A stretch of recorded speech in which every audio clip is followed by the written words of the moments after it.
Hello friends, నేను వెల్లుల్లిపాయతో ఒక చిన్న టిప్ చెప్తానండి. కొంతమంది పచ్చి వెల్లుల్లిపాయ అంటే ఇష్టం ఉండదు, కొంతమందికి. అందరూ ఆల్మోస్ట్ తింటారు కావచ్చు. ఇష్టం ఉండని వాళ్లకు నేను చేసే ఈ రకంగా తింటే చాలా టేస్టీగా ఉంటుందండి. అన్నంలో చాలా ఆదరువుగా కూడా ఉంటుంది. సరే, చేసేద్దామా? రండి ఒకసారి. ఇలా ఒక చిన్న మూకుడు పెట్టుకోవాలండి. స్టవ్ సిమ్లో పెట్టుకుని పెద్ద చెంచా అయితే ఒక చెంచాడు, ఇలా చిన్న చిన్న చెంచాలు అయితే ఒక 3 చెంచాల నెయ్యి తీసుకోండి.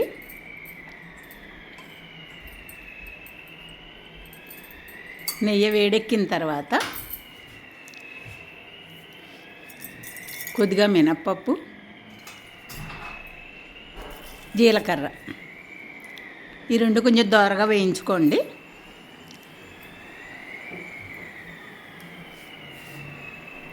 మాడిపోకుండా సిమ్లోనే ఉంచుకోండి.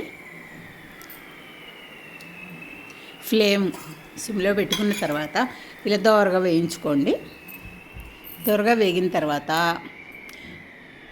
కొన్ని వెల్లుల్లిపాయలు, వెల్లుల్లి గర్భాలు అంటారు, ఒలుచుకుని ఓ 10-15, మనకి ఇద్దరికైతే, ముగ్గురికైతే, నలుగురికైతే, మన ఇంట్లో ఉండే మనుషుల్ని బట్టి అట్లా వేయించుకోండి. కొంచెం దోరగా వేగాలి.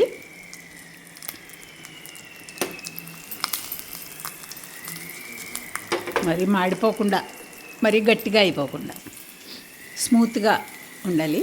దానికి ఈ మాత్రం వెల్లుల్లిపాయలకి ఒక అరకప్పు పాలు తీసుకోండి. పాలు పొయ్యాలి. ఆ పాలతో ఆ వెల్లుల్లిపాయలు కొంచెం ఉడకాలి. ఇది చాలా మంచిదండి, వేడి చేస్తుంది చక్కగాను. బ్లడ్ క్లాట్ అవ్వడం ఇలాంటి సమస్యలు కూడా ఉండవు. తినగలిగే వాళ్ళు పచ్చివి తినేస్తే అసలు ప్రాబ్లమే ఉండదు. కానీ అలా తినలేని వాళ్ళ కోసం పచ్చి అదే స్మెల్ కొడుతూ ఉంటుంది. నోరు మాట్లాడుతున్న పక్క వాళ్ళకు కూడా అదే స్మెల్ వస్తూ ఉంటుంది. అవి కొంతమందికి నచ్చకపోవచ్చు. అట్లాంటి వాళ్ళు ఈ రెమెడీ ద్వారా చక్కగా తినచ్చండి.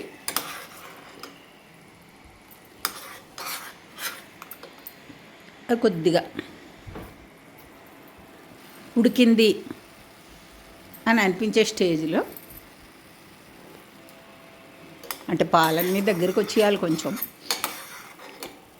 మనం పోసింది అరగ్లాసు పాలు, అరగ్లాసు పాలకి ఓ 10-15 వెల్లుల్లిపాయలు, కొద్దిగా తాలింపు.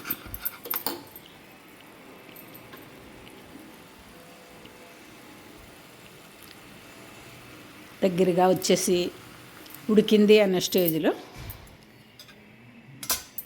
ఆ మాత్రం క్వాంటిటీకి ఒక 1/2 స్పూన్ కారం వేసుకోవాలండి. ఎందుకంటే దీన్ని మళ్ళీ మనం అన్నంలో కలుపుకొని తినాలి.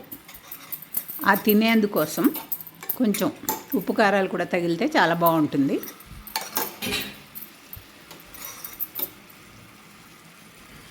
ఆ కారం, వెల్లుల్లిపాయలు, పాలు, పోపు అన్నీ కలిసి చక్కగా అలా దగ్గరగా వచ్చేయాలి. వచ్చినప్పుడు దానికి సరిపోయి కొంచెం సాల్ట్ వేసుకోవాలండి. మరి ఎక్కువ కాకుండా దానికి సరిపోయేటట్టు మనం తినగలిగినంత.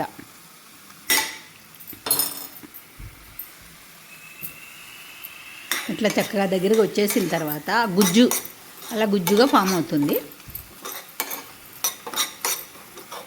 దీన్ని నేతితో కలుపుకొని అన్నంలో తింటే చాలా టేస్టీగా ఉంటుందండి.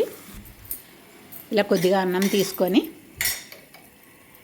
కొద్దిగా ఒక స్పూను ఆ అన్నానికి సరిపోయేంత అది తీసుకొని శుభ్రంగా అలా కలుపుకొని తింటే చాలా టేస్టీగా ఉంటుందండి.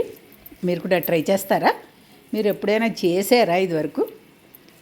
నేనైతే ఎప్పుడైనా ఇలాగ చేసుకొని తింటానండి. చాలా టేస్ట్గా ఉంటుంది. అన్నంలో ఒక ఐటెంగా కూడా ఉంటుంది. కొంచెం ఎక్కువ అన్నం కలుపుకోవచ్చు. కొన్ని ఎక్కువ వెల్లుల్లిపాయ ముద్ద తీసుకొని కలుపుకుని తింటే చాలా టేస్టీగా ఉంటుందండి. నా ఈ రెసిపీ నచ్చితే లైక్ చేయండి, షేర్ చేయండి, సబ్స్క్రైబ్ చేసుకోండి. Thank you.